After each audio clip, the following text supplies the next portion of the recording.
Assalamu alaikum and once again welcome to Sunsilk World Cup Cricket Hangama. It is presented by Panther Tires, powered by Sparks Smartphone, Shine with Sparks, and of course brought to you by Zameen.com. Har pata hame pata hai.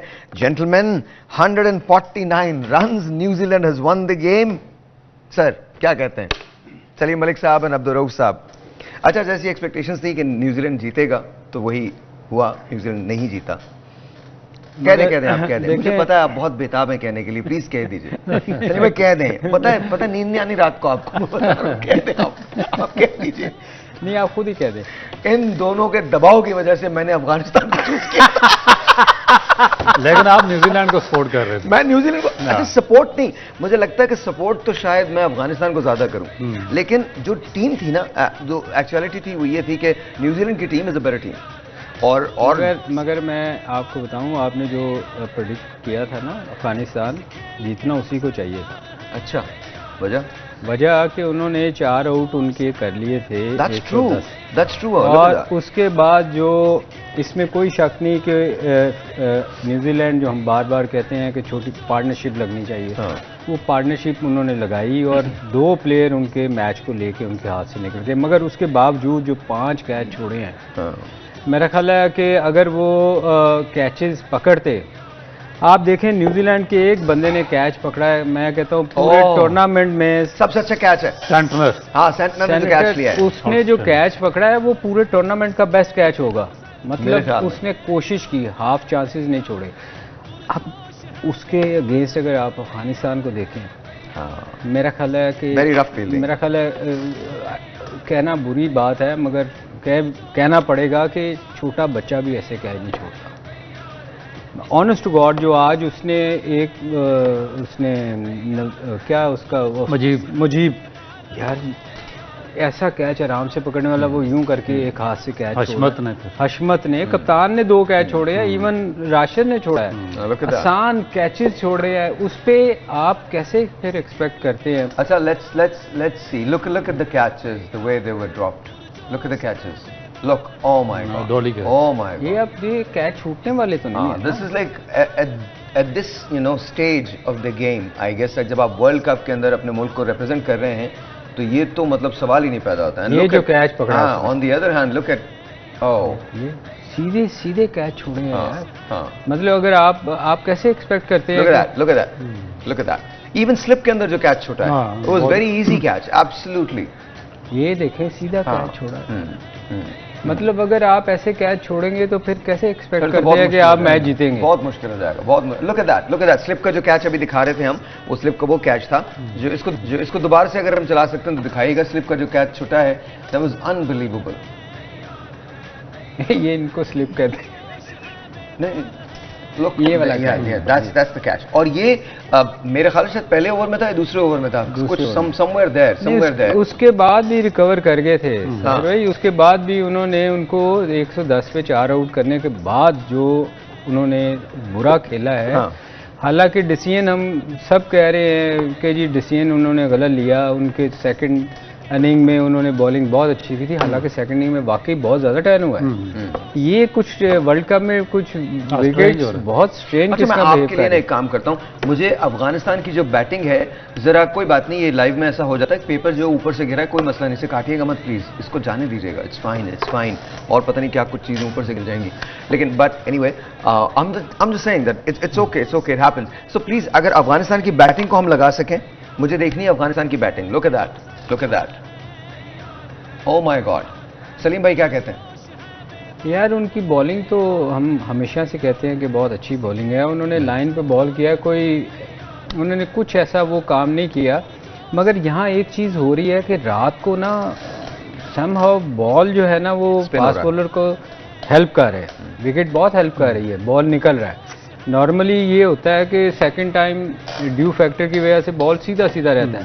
मगर वही रऊफ, हम जो बात कर रहे हैं कि cross सीम पकड़ने से वो जो ना डबल पेस थोड़ा सा विकेट हो रहा है. आज अगर सेकंड टाइम में आप देखो, सेनेटर जब बॉल कर रहा था, वो उसको टर्न कितना मिला है, इतना लंबा उसका ब्रेक हुआ है जो कि एक्सपेक्ट नहीं कर रहे थे. और बॉल विकेट टूट रही थी, यहाँ बॉल गिरा है, वहाँ से मट्टी उड़ रही है शाम के टाइम भी. तो ये मेरा ख्याल एक आगे वाले मैचों में बड़ा अजीब सा होएगा काम। Let's talk about fielding. Afghanistan की फील्डिंग है, उसके बारे में लोग क्या कहते हैं? देखिए, फील्डिंग तो वाकई उनकी पुअर थी और 5 ड्रॉप कैचेस मेरा ख्याल है कि बहुत बड़ा उन्होंने इम्पैक्ट डाला। मगर उससे पहले जो असल चीज़ ये है कि मेरा ख्याल है कि जो अफगानिस्तान का होमवर्क था इस मैच के लिए वो कंप्लीट नहीं था।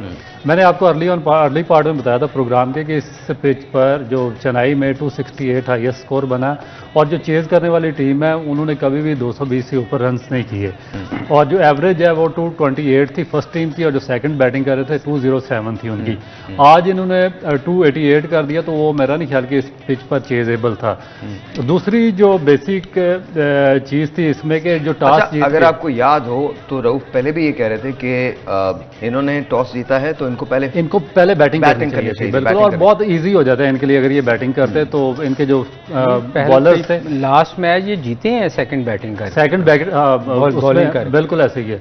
मगर इसमें इन्होंने पता नहीं स्ट्रेंज, जिस तरह इंग्लैंड ने लास्ट टाइम बटलर ने बड़ा स्ट्रेंज डिसीजन लिया अफगानिस्तान जैसी वीक टीम के खिलाफ, उन्होंने पहले टॉस जीत के बॉलिंग की है और उनके पास ऐसा बॉलर है वो मार्क वुड जो 155 की पेस से बॉलिंग करता है और बॉक्स आउटस्टैंडिंग बॉलर है। मेरा ख्याल है कि अगर नाइट में वो बॉलिंग करते अफगानिस्तान के खिलाफ तो एक डिफरेंस क्रिएट कर सकते थे, मगर उन्होंने एक रॉन्ग डिसीजन लिया। आज अफगानिस्तान ने भी बिल्कुल इसी किस्म का डिसीजन लिया। और उसके बाद जो दूसरी सबसे इंपॉर्टेंट चीज़ ये है कि जो टॉम लेथम है जो आज एक्टिंग कैप्टन थे न्यूजीलैंड के, उन्होंने और जो उसके बाद फिलिप्स ने बहुत आउटस्टैंडिंग पार्टनरशिप डेवलप की है। 110 पे उनके 4 आउट थे और उसके बाद उन्होंने 50 ओवर कंप्लीट किए। लेथम प्लेड ड्रिलिंग फॉर 68 और उन्होंने फिलिप्स ने 71 किया। Philips 71, young 54। यंग 50 और यंग को भी एक बहुत ज़बरदस्त क्रेडिट इसलिए जाता है कि देखें कि इससे जो लास्ट में आया था उससे पहले उन्होंने 70 किया और उसके बाद विलियमसन फिट हुए, वो टीम में आए और इनको दोबारा ड्रॉप कर दिया गया मगर दोबारा वापस लाया गया और आज उन्होंने 54 रन की एक बहुत ही इंटरेस्टिंग इनिंग खेली है। तो मेरा ख्याल है कि ये क्रेडिट जाता है जो मगर राउफ अगर आज इसमें कोई शक नहीं कि वो बड़ा प्लेयर है, बड़ा मुश्किल टाइम पे स्कोर करता रहा, मगर अगर आज ये कैच पकड़ते तो शायद कहानी मुख्तलिफ होती। कहानी बिल्कुल मुख्तलिफ होती, बिकॉज़ 5 कैचेस छोड़ना एक मैच के अंदर, वो भी वर्ल्ड कप के अंदर 5 कैचेस छोड़ना, वो भी ऐसे आसान कैच। आई मीन मतलब कोई बंदा भी मतलब अजीब लग रहा है वो कहते हुए कि जो उन्होंने कैच छोड़े वो वर्ल्ड कप की टीम क्या, वो मोहल्ले की टीम नहीं लग रही। अच्छा, let me ask you were a fast bowler and आपकी पेस भी बहुत थी, जब कोई आपकी बॉल पे कैच छोड़ता था तो क्या फील होता था? देखिए, बहुत गुस्सा आता, मगर आज मैंने अफगानियों को जो देखा जब उनकी बॉलों पे कैच ड्रॉप हुए तो उन्होंने इतना ज़्यादा किसी एग्रेशन का मुजाहरा नहीं किया। उन्होंने बहुत स्पोर्ट्समैन स्पिरिट का मुजाहरा किया और अपने जो साथी थे उनको, इवन जो राशिद खान है उनकी बॉल्स पर कैच ड्रॉप हुए मगर वेरी नेक्स्ट ओवर राशिद ने गुस्सा किया है, राशिद ने, लेकिन वेरी नेक्स्ट ओवर राशिद ने पूरी टीम को इकट्ठा किया, जेल किया और उनको कहा कि उनको बैकअप किया उसने। और ये मेरा ख्याल कि बहुत ही पॉजिटिव इंटेंट है राशिद खान की। राशिद ने इकट्ठा करके कहा कि यार बाकी भी छोड़ने कितने कैच छोड़ दिए उसके बाद यार इन्होंने। अच्छा जी, न्यूजीलैंड की हाईलाइट्स लगाइए जरा, न्यूजीलैंड को देखते हैं, न्यूजीलैंड की बैटिंग जो है वो किधर है। एंड सलीम भाई, इस पे आपका तबसरा चाहिए मुझे कि न्यूजीलैंड की जो बैटिंग थी उसके बारे में आप क्या कहते हैं। Let's see if we can have that. Fall of wickets of New Zealand of course आपको नजर आ जाएगी, लेकिन दिस इज न्यूजीलैंड बैटिंग। जी सर, क्या कहेंगे? देखिए, शुरू में थोड़ा सा लगा था कि वो पैनिक कर गए हैं। 4 जब आउट हुए ना तो वो लगा कि ये पैनिक कर गए और एग्जैक्टली इंग्लैंड वाली सिचुएशन होने लगी है और ये बहुत जल्दी आउट हो जाएंगे। मगर मैं उनको क्रेडिट देता हूँ दोनों बैट्समैनों को कि उन्होंने सिचुएशन के लिहाज से लंबा लेके गए। उन्होंने स्कोर को, उन्होंने पेस को ना, वो एक पेस में नहीं गए कि हमने हिटें मारनी है, प्रेशर में नहीं आए। उन्होंने कोशिश की कि यार छोटी छोटी पार्टनरशिप लगाई, उन्होंने पार्टनरशिप लगा के वहाँ तक ले जा के 200 तक, उसके बाद फिर उन्होंने अटैक करना शुरू किया। 4 विकेट पर भी उनके देखें वो लेके गए हैं मैच को। ये एक अच्छी निशानी होती है बड़ी टीम की कि वो आउट होने के बावजूद पैनिक नहीं किया कहीं भी। यही टीम, ये इंग्लैंड ने गलती की, एक ही पेस से गए आउट, विकेटें गिरती नहीं, आउट होते गए, किसी ने पार्टनरशिप लगाने की कोशिश नहीं की। और ये बहुत सारी, साउथ अफ्रीका ने भी यही गलती की कि अंडर प्रेशर आते गए, किसी ने ये कोशिश नहीं की कि पार्टनरशिप लगाएं। मेरा ख्याल है सबसे अच्छी बात जो आज न्यूजीलैंड की ये थी कि उन्होंने सिचुएशन के लिहाज से खेले, एक लंबा पार्टनरशिप किया। उन्होंने ये नहीं सोचा कि हमने 8 की एवरेज से जाना है, 6 की एवरेज से जाना है। उन्होंने मेरिट पे खेला कि यार हमने लंबा मैच को लेके जाना है। आखिरी ओवर्स में 7-8 ओवर में देखे उन्होंने स्कोर किया है, 80 के करीब किया, 90 रन आखिरी 90 रन आखिरी 9 ओवर। अच्छा, वो एक्सपेक्टेड था कि वो 40 ओवर तक खेलेंगे, 40 ओवर के बाद फिर वो हिट्स लगाना शुरू करेंगे, बिकॉज अर्ली ऑन इतनी विकेट लूज हो चुकी थी कि वो रिस्क ले ही नहीं सकते थे। तो उन्होंने वो इनिंग्स बनाने की कोशिश की है। जब वो 41वां ओवर उनका खत्म हो गया तो उसके बाद उन्होंने फिर लॉन्ग बहुत सारी टीमें ऐसी थी जिन्होंने इस तरह नहीं किया, बिल्कुल नहीं। बड़ी टीमें थी जैसे अच्छा, हम ये सारी तो बात कर रहे हैं, but what about New Zealand bowling का भी तो बहुत बड़ा फैक्टर रहा है। मेरा ख्याल है कि आउटस्टैंडिंग बॉलिंग की, और स्पेशली जिस तरह हेनरी ने और बोल्ट ने शुरू किया आउटस्टैंडिंग तरीके से, और उनको उसने जो पिच का मॉइस्चर था जिसकी हम बात करते हैं, look at the pace, look at the unbelievable। बिल्कुल, उन्होंने बाजू एक्सटेंड करने का मौका ही नहीं दिया अफगानी जो बैट्समैन थे उनको, और उन्होंने विकेट टू विकेट बॉलिंग किया जिस तरह इंडियन बॉलर्स करते हैं। अब मेरा ख्याल है कि यही इन्होंने रीड किया था पिच को बड़े अच्छे तरीके से इनके बॉलर्स ने, और उसी के मुताबिक एक प्लान के मुताबिक इन्होंने बॉलिंग की। राउफ सेकंड इनिंग में फास्ट बॉलर को हेल्प कर रही है, वो तो सलीम भाई शुरू से ही कर रही है। जो होगा तो आप ये देखो कि स्पिन बॉल जब स्पिनर करता है तो विकेट टूट रही है।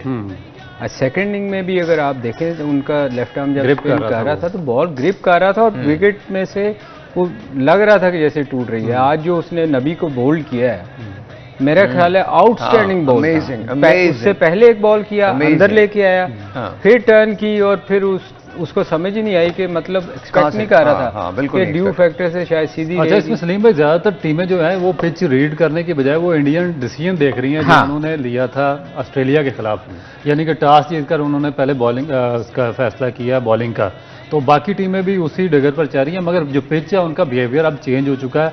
अब जो सेकंड टाइम जो पिच है वो स्पिनर्स को भी हेल्प, सीमर्स को अर्ली 10 ओवर्स में और स्पेशली लाइट्स में बहुत ज़्यादा हेल्प आउट कर रही हैं।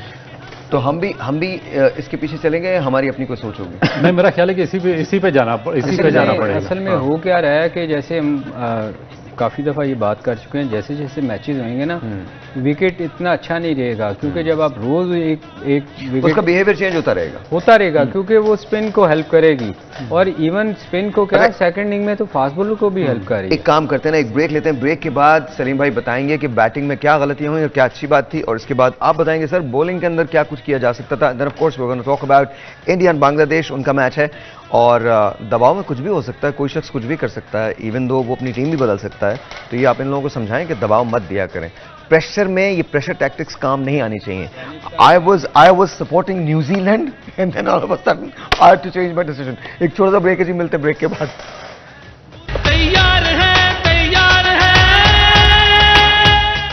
ऑलराइट जी, वंस अगेन वेलकम बैक। और मैं आपको एक बहुत बड़ी खुशखबरी देना चाहता हूं। अगर आपको अपना फोन चाहिए, स्मार्टफोन चाहिए, और अगर आपको एक्सेसरीज चाहिए उसकी, तो आप जा सकते हैं www.sparks.pk पे, और वहां जाके आप अपना स्मार्टफोन भी ले सकते हैं, एक्सेसरीज भी ले सकते हैं, और दाखिल हो सकते हैं एक ऐसी कुरानदाजी में जो आपको एक बहुत ग्रैंड प्राइज दिला देगी फाइनल वाले दिन का। So make sure you do visit www.sparks.pk। Accessories के लिए, स्मार्टफोन के लिए इनसे बेहतर कोई नहीं है। सो लेट्स टॉक अबाउट क्या हुआ क्या नहीं हुआ। अच्छा, एक डिसमिसल है जो मुझे बड़ा बॉदर कर रहा है, और वो क्योंकि जाहिर है वो बहुत बड़ा खिलाड़ी है, वो इतना बड़ा खिलाड़ी है बिकॉज आई थिंक उसने अफगानिस्तान के लिए बहुत कुछ किया है, दुनिया क्रिकेट के लिए बहुत कुछ किया है। और जब मैं ये समझना चाहता हूं एट अ गिवन डे, आप जाहिर है आप एक लेजेंड है, you are a true legend. आप हो, जावेद भाई हों, इंजी हों, कोई भी हो, वो you guys are true legends.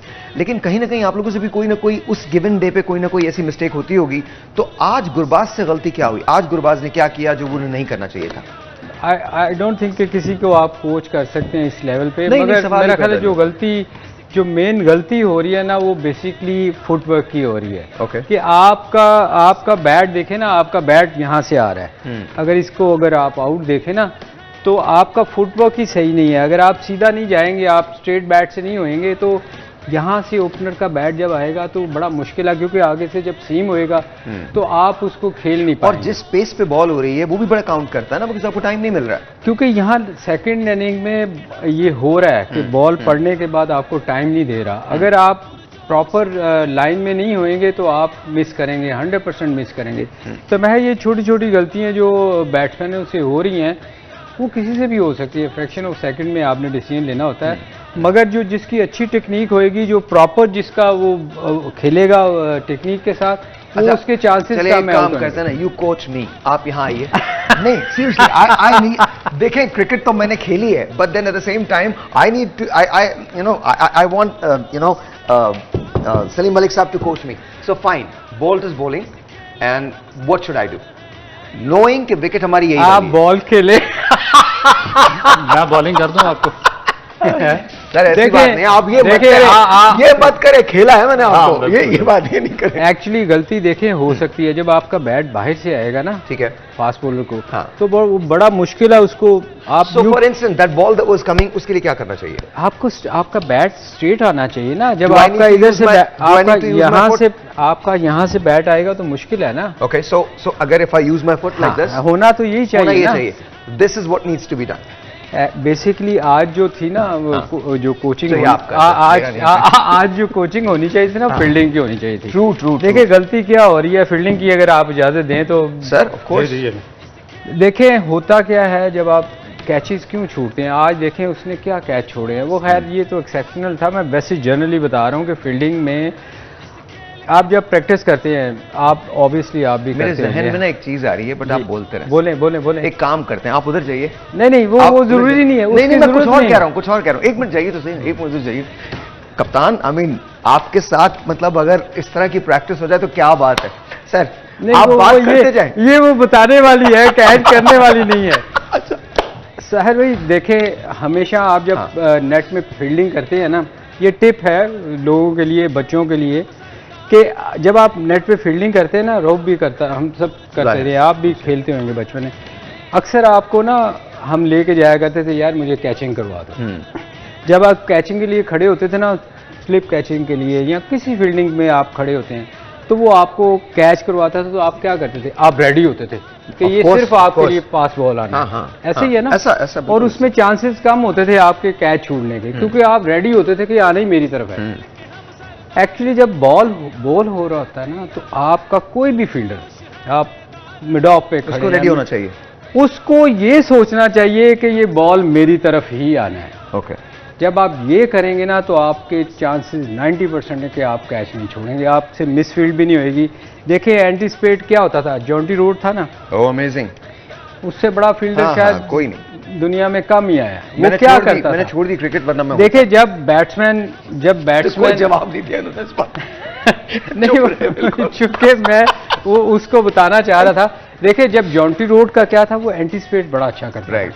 मैं उस दिन रोब को यही बता रहा था कि उसमें और बाकी फील्डों में ये फर्क था कि वो डीप पॉइंट पे खड़ा होता था। अभी कल के मैच में यहाँ खड़ा था फील्डर, और वो दूर खड़ा होता था। वो क्या करता था, जैसे ही बैट्समैन खेलने जाता था ना, वो रोकता था तो वो वहां से स्प्रिंट मारता था, चलना शुरू, और नहीं वो स्प्रिंट मारता था, वो आपको देखता था कि आप क्या कर रहे हैं। ओके, अगर आप शॉट खेलते थे तो वो वहीं रुकता था, और फिर वो बॉल देखता था किस साइड पे है, क्योंकि उसकी रीच बहुत ज़्यादा थी। मगर वो रन आउट इसलिए ज़्यादा करता था कि वो एंटीसिपेट करता था कि आपने रोका है, उसने स्प्रिंट वहाँ से मारी, वो आपको रन आउट करता था। हमारे यहाँ क्या होता है, हम फील्डिंग कर रहे होते हैं, आप मोस्टली देखिएगा कि यूं जा रहे होते हैं। नॉर्मली तो ये होता है ना कि आप जाते हैं और आप देखते हैं कि बैट्समैन क्या कर रहा है। फिर क्या होता है गलती क्या हम करते हैं, मोस्टली फील्डर्स को रफ देखना, जो स्पेशली थके होते हैं जब बॉलिंग करने के बाद, अक्सर वो उनको ये नहीं पता कि बॉल कैसे पकड़ना है और कैसे थ्रो करना है। होना तो ये चाहिए ना कि आपका उसी मोमेंट में आप थ्रो करें। लोग क्या करते हैं, मेरा ख्याल हम मैच से थोड़ा बाहर नहीं निकल गए। नहीं ठीक है। होता ये है कि हम उल्टा बॉल पकड़ के फिर थ्रो कर रहे होते हैं, जिसमें टाइम जाया होता है। आज अफगानिस्तान ने फील्डिंग में बेतहाशा गलतियां की, आपके ख्याल? सर उन्होंने देखें, आज जो उसने कैच छोड़ा है इधर से, मतलब नॉर्मली यूं आपने कैच पकड़ना था, आप यूं जाके उसको यूं कर रहे हैं, मतलब इतना टाइम था कि आप आराम से कैच, आपने सीधे कैच छोड़े हैं सब ने। तो ये आज मेरा ख्याल दिन फील्डिंग का था जो बताने वाला था। Done. I think let's talk about bowling, Afghanistan की बॉलिंग एंड न्यूजीलैंड की बॉलिंग, दोनों देखिए डिफरेंस वही है कि जितने भी इस टूर्नामेंट के सक्सेसफुल बॉलर्स हैं हाँ। वो एक चीज़ कर रहे हैं, क्योंकि जो इंडियन पिचेस हैं वो बिल्कुल एक तो स्पिन बॉलिंग फ्रेंडली हैं, दूसरा स्लो हैं, तो उस पर जो भी बॉलर एक्सटेंड करने का मौका देगा, बैट्समैन को एक्सटेंशन देगा, वो इतना सक्सेसफुल नहीं होगा। जिस तरह आज न्यूजीलैंड अफगान बॉलर्स ने जगह दी है न्यूजीलैंड के बैटर्स को, तो उन्होंने रन किए। और लास्ट मैच आपने देखा होगा कि जो साउथ अफ्रीकन फास्ट बॉलर थे वो भी वेवर्ड बॉलिंग कर रहे थे और उनको बाजू एक्सटेंड करने का मौका दे रहे थे, इस वजह से उनके खिलाफ स्कोर हुआ। मगर आप अगर ये न्यूजीलैंड की आज बॉलिंग देखें, और स्पेशली जो इंडियन दो बॉलर्स हैं बुमराह और सिराज, और अभी ये न्यूजीलैंड के हैं हेनरी और बोल्ट, इन्होंने बिल्कुल भी एक्सटेंशन का मौका नहीं दिया बैट्समैन को। गुड लेंथ पे हिट करते हैं और बिल्कुल विकेट टू विकेट बॉलिंग करते हैं। पिच का बिहेवियर स्लो है, तो बैट्समैन एक तो मिस टाइम होता है और दूसरा बैट पर उनको बॉल लग जाती है। तो ये मेरा ख्याल है कि पाकिस्तान के जो अगले मैचेस आने वाले हैं, पाकिस्तान के बॉलर्स को भी ये चीज़ सीखनी पड़ेगी, क्योंकि जो अच्छा आज का टर्निंग पॉइंट क्या रहा और इम्पैक्ट प्लेयर कौन था? देखें इम्पैक्ट प्लेयर तो फिलिप्स थे, फिलिप्स और टॉप लेथम दोनों, क्योंकि उन्होंने इम्पैक्ट क्रिएट किया। और टर्निंग पॉइंट वो था जब कैच छोड़ा नहीं। आज वैसे रऊफ, अगर आज न्यूजीलैंड मैच हारता तो मैं सबसे ज़्यादा ब्लेम करता रविंद्रा को। उसकी रीज़न ये है कि उसने गंदा शॉट खेला, उसके बाद आपकी 2 विकेटें एकदम बैक टू बैक गई, ऐसे ही हुआ। Back to back. और अगर मैच न्यूजीलैंड हारता तो उसकी मेन रीज़न मैं उसको ब्लेम करता। अच्छा कितनी और क्रेडिट जाता है 2 बैट्समैनों को जिन्होंने उसके बाद आके टीम को संभाला और लंबा पार्टनरशिप लेके गए, इसलिए वो 2 प्लेयर को फुली क्रेडिट जाता है कि वो टीम को फिलिप्स एंड लेथम। वो आज एक छोटा सा ब्रेक है, आपसे मिलते हैं ब्रेक के बाद। इंडिया वर्सेस बांग्लादेश टुमारो है, तो कल उसके बारे में हम बात करेंगे। फिर एक सवाल है मेरा जो मैं आपको उसे बताऊंगा जब हम वापस आएंगे, पर प्लीज डोंट गो अवे। ऐसे क्या देख रहे हैं आप मुझे? मैं सवाल बड़ा आपने कौन सा जवाब देना है? अच्छा इनसे ना मैं कहता हूँ सलीमा मैं ये वाला सवाल करूंगा तो कहते हैं हाँ ठीक है आप कर लीजिएगा, लेकिन मुझसे जवाब की उम्मीद मत रखिएगा, मैं कोई जवाब नहीं देने वाला। जरा मुश्किल है ना। नहीं we don't want to do that. I am glad and I am blessed and I am honored that you are here. और मेरे लिए काबिले इज्जत बात है कि मैं आप लोगों के साथ शो कर रहा हूँ। एक छोटा सा ब्रेक है जी, मिलते हैं ब्रेक के बाद। We'll be right back. All right, ji, once again, welcome back. India versus Bangladesh tomorrow. कल डू और डाई सिचुएशन है बांग्लादेश के लिए, क्या कहते हैं सर आप? आपकी कौन सी फेवरेट है टीम? सर फेवरेट टीम तो दोनों में से कोई भी नहीं है, मतलब ऑब्वियसली इंडिया की टीम एक बहुत बेहतर टीम है, बहुत अच्छी टीम है, there is no question about it, world class team है और पहली टॉप 3 टीम्स जो हैं उनमें से आती है वो, तो there is no question about it. तो इंडिया ऑन पेपर एंड वैसे ग्राउंड में भी इंडिया ज़्यादा बेहतर है, लेकिन बांग्लादेश जो है वो कहीं ना कोई एक ऐसी सलाहियत रखता है या रखती थी रादर, जो वो किसी भी बड़ी टीम को अपसेट कर सकती है कभी। That's my analysis. मेरे ख्याल इंडिया के खिलाफ मुश्किल है। हाँ बहुत मुश्किल है, बहुत मुश्किल है। उनकी इंडिया बहुत बेहतर टीम, उस दिन भी हमने वैसे कहा था तो आपने पकड़ लिया था हमें। बड़ी मुश्किल से नीदरलैंड जीत गई, मगर बड़ी मुश्किल से नहीं, बड़ी मुश्किल से जान छूटी, हमारी जान बड़ी मुश्किल से छूटी। आपने मोइन वाला हिसाब कर दिया था, वो कभी भाग के इधर जा रहे यार ये क्या। मगर बात यह है कि इंडिया बहुत बेहतर टीम है। हाँ क्रिकेट में ये चीज़ें होती हैं, ये हम कवर कर रहे हैं इसलिए कि हो चुका है हमारे साथ कि क्रिकेट में कुछ भी हो सकता है। अच्छा आयरनी देखें, इंडिया जैसी स्ट्रॉन्ग टीम के साथ भी कुछ भी हो सकता है। नहीं इट कैन हैपन, ये होता है। ये देखें क्रिकेट में बड़ी बड़ी टीमें हारी हैं मैचेस, जैसे देखें पिछला मैच हुआ, उससे पिछले वर्ल्ड कप में चले जाएं, बहुत सारे मैचेस ऐसे हुए हैं, England, West Indies, Pakistan, Australia, ये हारी है। बांग्लादेश से ऑस्ट्रेलिया हारी हुई है, और तो ये ऐसा हो सकता है। मगर अगर आप रियलिटी पे जाएं तो इंडिया उनसे बहुत स्ट्रांग, ऑफ कोर्स, और हार जीत गेम का हिस्सा है, किसी ने हारना है। अगर किसी का दिन बहुत, बांग्लादेश कुछ पता नहीं कोई ऐसा स्पेल हो जाए जो वो इंडिया आगे लग जाए, मगर होता नहीं है, ऐसे नजर नहीं आता। सर देखें बांग्लादेश में प्लेयर्स तो ज़रूर, और पीछे वर्ल्ड कप से भी उन्होंने 2-3 अंडर 19 प्लेयर इंडक्ट किए अपनी टीम के अंदर। मगर जो चीज़ सलीम भाई कह रहे हैं वो थोड़ा सा बांग्लादेश में इसलिए मिसिंग है कि जिस तरह ये नीदरलैंड या अफगानिस्तान की टीमें आपस में जेल है, एक विनिंग मोमेंटम बना हुआ है, और एक बड़ा अच्छा कम्बिनेशन इनका बना हुआ है। तो उस तरह बांग्लादेश की टीम मुझे थोड़ी सी डेस्परेट लगती है, क्योंकि लास्ट मैच में जो मैंने देखा, जो मोहम्मदुल्लाह उनके कैप्टन थे और बड़े सीजनल बैट्समैन थे, ओपन भी करते रहे, उनको नंबर 7 पे भेजा है इन्होंने। तो इसका मतलब है कि इनका आपस में कुछ मुझे लग रहा है कि इख्तलाफात हैं और उसके बाद थोड़ी सी बिखरी बिखरी टीम लग रही है। तो जब तक टीम यूनाइट नहीं होती, आपस में जेल नहीं होती, उनका कम्बिनेशन नहीं बनता और एक मोमेंटम नहीं बनता, इंडिया जैसी बड़ी टीम को पकड़ना उनके लिए बड़ा मुश्किल हो जाएगा। एक ये हटके मैं बात कर रहा हूँ, कुछ इत्तलात ऐसी हैं कि शायद हमारे कैंप के अंदर भी, पाकिस्तान के कैंप के अंदर भी इख्तलाफात हैं। Is that true? देखिए, ये खबरें तो आ रही हैं, मगर मुझे लग नहीं रहा कि इस किस्म के कोई इख्तलाफात पाकिस्तान के कैंप में आएंगे, क्योंकि मोस्ट सीनियर प्लेयर हैं बाबर आजम और काफ़ी अरसे से इसी टीम को लीड कर रहे हैं पिछले 3-4 साल से। तो होने तो नहीं चाहिए, क्योंकि सारे प्लेयर उनके अंडर खेले हुए हैं, मगर फिर भी कुछ ना कुछ आई थिंक मुझे ऐसा लगता है कि कभी कभी पाकिस्तानी टीम को डिस्ट्रैक्ट करने के लिए भी ये कैंपेनिंग जो होती है ये होती है। मुझे ऐसा लगता है, बिकॉज अब तो सोशल मीडिया का दौर है।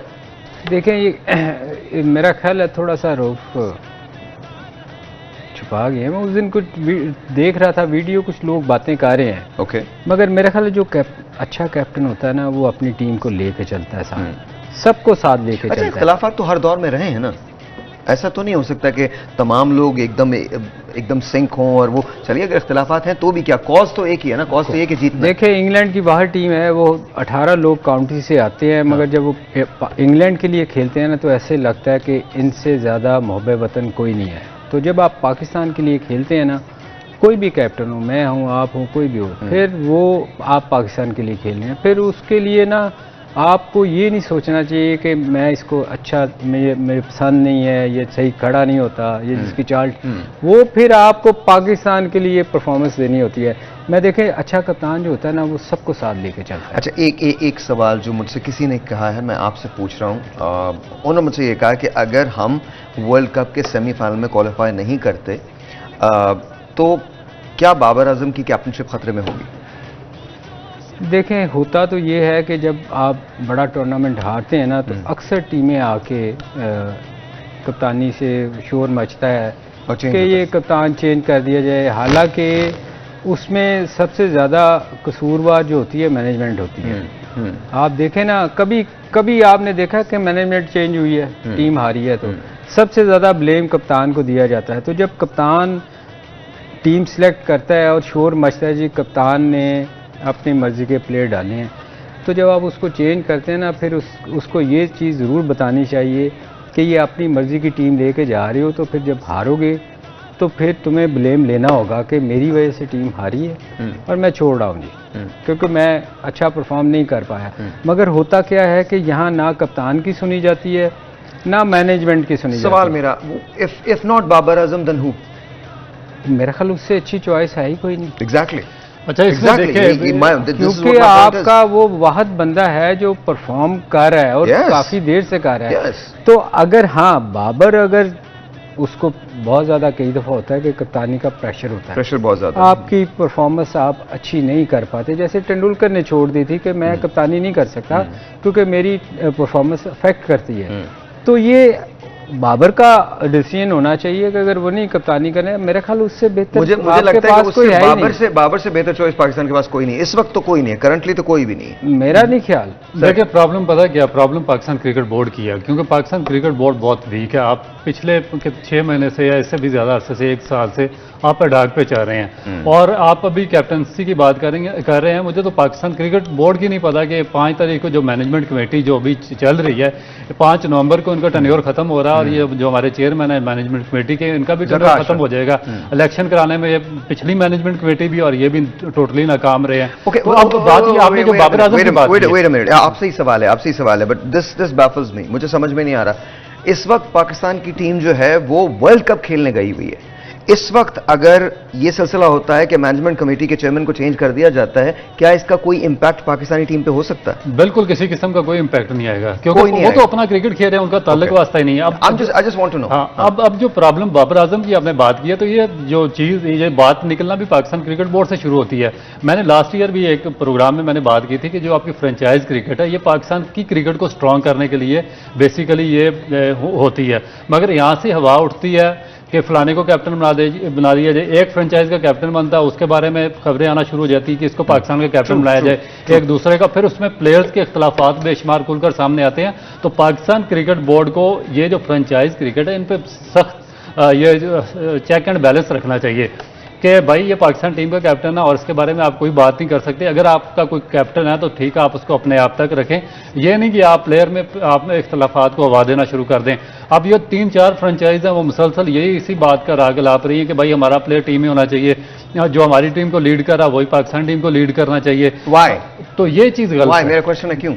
वजह ही अपने आप को प्रमोट करना चाहते हैं और पाकिस्तान के मफादात को पीछे रखते हैं, अपने मफादात को ज्यादा वो प्रेफरेंस देते हैं। एक बात मैं करना चाहता हूं, उसके बाद आपको बताता हूं। एक बात मैं जरूर करना चाहता हूं उन लोगों से जो सोशल मीडिया पे हैं, खुदा का वास्ता एक मैच के बाद ना शुरू मत हो जाया करो, अचानक से उठ के शुरू मत हो जाया करें। प्लीज रिक्वेस्ट कर रहा हूं आपसे, my humble request to you, मत शुरू हो जाया करें। पाकिस्तान ने सिर्फ अभी एक मैच हारा है और एक बहुत स्ट्रॉन्ग टीम के साथ हारा है। आई नो कि हम ज्यादा मेहनत कर सकते थे, लेकिन प्लीज ऐसा मत करें। पाकिस्तान की टीम है, हमें सपोर्ट करना है इररिस्पेक्टिव आप सिलेक्शन से एग्री करते हैं या नहीं करते। That's something else. इस वक्त वो पाकिस्तान को रिप्रेजेंट कर रहे हैं, जरूर गलतियों की निशानदेही करें, but at the end stand with Pakistan, at the end stand with them. Sir देखें, अब जो टीम सिलेक्ट हो गई है ना, वो चेंज नहीं हो सकती। एब्सोल्युटली, वही मैं कह रहा हूं। उसको आप ये तो क्रिटिसाइज कर सकते हैं कि सिलेक्शन ऑन अ डे ठीक होनी चाहिए। 11 प्लेयर आपने जो अच्छे हैं वो खिलाएं, जो फॉर्म में नहीं है, जैसे हम बार बार बातें कर रहे हैं। मगर 15 को अब आप कुछ नहीं कर नहीं सकते ना। अब आप अपनी टीम को उसको फुल सपोर्ट करें। बाबर आजम को टीम को भी करना चाहिए, हमें भी करना चाहिए। कैटेगोरिकली मैं तो ऑन रिकॉर्ड करने को तैयार हूं, बाबर से बेहतर चॉइस हमारे पास नहीं है। आई एम रियली सॉरी, मुझे शायद क्रिकेट की उतनी सेंस नहीं है, लेकिन नहीं, आपने बिल्कुल ठीक बात की है। और जिनके ये नाम ले रहे हैं, मेरा ख्याल है कि वो एक फॉर्मेट के प्लेयर हैं, वो 3 फॉर्मेट भी नहीं खेल सकते और उनकी बातें चल रही है पाकिस्तान की कैप्टनसी की, किस तरह उनको कैप्टन बना दें। Let's talk about the points table. इस वक्त क्या हुआ है, अफगानिस्तान के हारने के बाद सिचुएशन क्या है, लेट्स टॉक अबाउट दैट। नीचे से हम पढ़ना शुरू करेंगे। श्रीलंका ने 3 मैच खेले हैं, तीनों हार दिए हैं और वो 10वें नंबर पे है। अफगानिस्तान 4 के बाद अफगानिस्तान जो है वो 9वें नंबर पे है। नीदरलैंड्स 8वें नंबर पे है। ऑस्ट्रेलिया जो है स्ट्रगलिंग ऑस्ट्रेलिया इज 7वें, is on the 7th। Bangladesh 6ठे पे, इंग्लैंड 5वें पे, पाकिस्तान 4थे पे, साउथ अफ्रीका 3रे पे, इंडिया 2रे पे and New Zealand after winning today is the number 1 team right now at the world cup 2023। और आई जी, कल की प्रेडिक्शन मुझे बता दीजिए आप। Finally India, of course India. और आई जी, I'll also go with India। कल सुबह 1 बजे आपसे मिलेंगे, तब तक के लिए। देखा ना, इसको कहते हैं प्रेशर। इसको कहते हैं pressure. Fine, may the best team win. That's it, may the best team win. थोड़ा सा ब्रेक है जी, मिलते ब्रेक के बाद, मतलब कल 1 बजे। तब तक के लिए खुदा हाफिज।